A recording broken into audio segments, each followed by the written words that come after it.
សូមក្រាបបង្គំទូលថ្វាយព្រះករុណាព្រះបាទសម្ដេចព្រះបរមនាថនរោត្តមសីហមុនីព្រះមហាក្សត្រនៃព្រះរាជាណាចក្រកម្ពុជា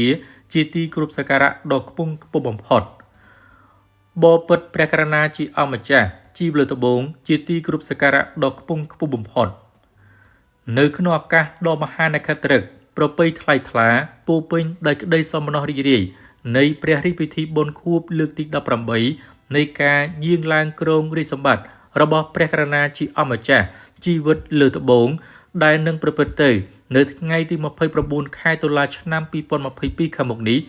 ក្នុងនាមទូព្រះបង្គំផ្ទាល់និងភរិយាព្រមទាំងថ្នាក់ដឹកនាំនិងមន្ត្រីរាជការនៃក្រសួងទេសចរទាំងមូលសូមលំអោនកាយវិចារចិត្តក្រាបបង្គំថ្វាយនៅព្រះរាជសពសាធុការពរជ័យសិរីមង្គលវិបុលសុខមហាប្រសើរចំពោះព្រះករុណាថ្លៃវិសេស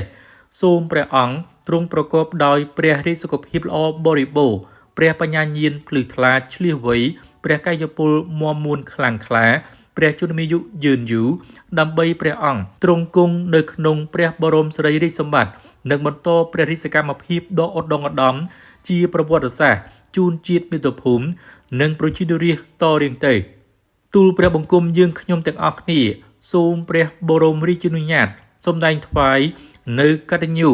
កតវេទីតាធរយ៉ាងស្មោះស្ម័គ្របំផុតចំពោះព្រះរាជហឫទ័យនៃព្រះរាជសកម្មភាពប្រកបដោយព្រះគុណធម៌ព្រះរាជមនុស្សធម៌ចំពោះជាតិមាតុភូមិនិងប្រជារាស្ត្រជាកូនចៅរបស់ព្រះអង្គព្រមទាំងបានរួមចំណែកយ៉ាងធំធេងក្នុងការដោះស្រាយរាល់ទុក្ខលំបាករបស់ប្រជាពលរដ្ឋការកាត់បន្ថយភាពក្រីក្រជាពិសេសព្រះអង្គបានលះបង់ព្រះកាយពលព្រះបញ្ញាញាណនិងព្រះរាជទ្រព្យក្នុងការកសាងសមិទ្ធផលសង្គមសម្ដៅអភិវឌ្ឍមាតុភូមិឲ្យមានការរីកចម្រើនលើគ្រប់វិស័យនាពេលកន្លងមកនៅក្នុងឱកាសដ៏ប្រសើរថ្លៃថ្លានេះទូលព្រះបង្គំយើងខ្ញុំទាំងអស់គ្នាសូមព្រះបរមរាជានុញ្ញាតជាថ្មីម្ដងទៀតលើកហាត់ប្រណម្យបួងសួងដល់វត្ថុស័ក្តិសិទ្ធិទាំងឡាយក្នុងលោកគុណបុណ្យព្រះរតនត្រ័យកែវទាំង3ឫទ្ធិបារមីនៃដួងវិញ្ញាណក្ខន្ធអតីតព្រះមហាក្សត្រព្រះមហាក្សត្រយនីខ្មែរគ្រប់ព្រះអង្គទេវតាថែរក្សាព្រះមហាស្វេតិឆាតពិសេសព្រះបារមីដួងព្រះវិញ្ញាណក្ខន្ធព្រះករុណាព្រះបាទសម្ដេចព្រះនរោត្តមសីហនុព្រះបរមរតនកោដ្ឋសូមព្រះអង្គ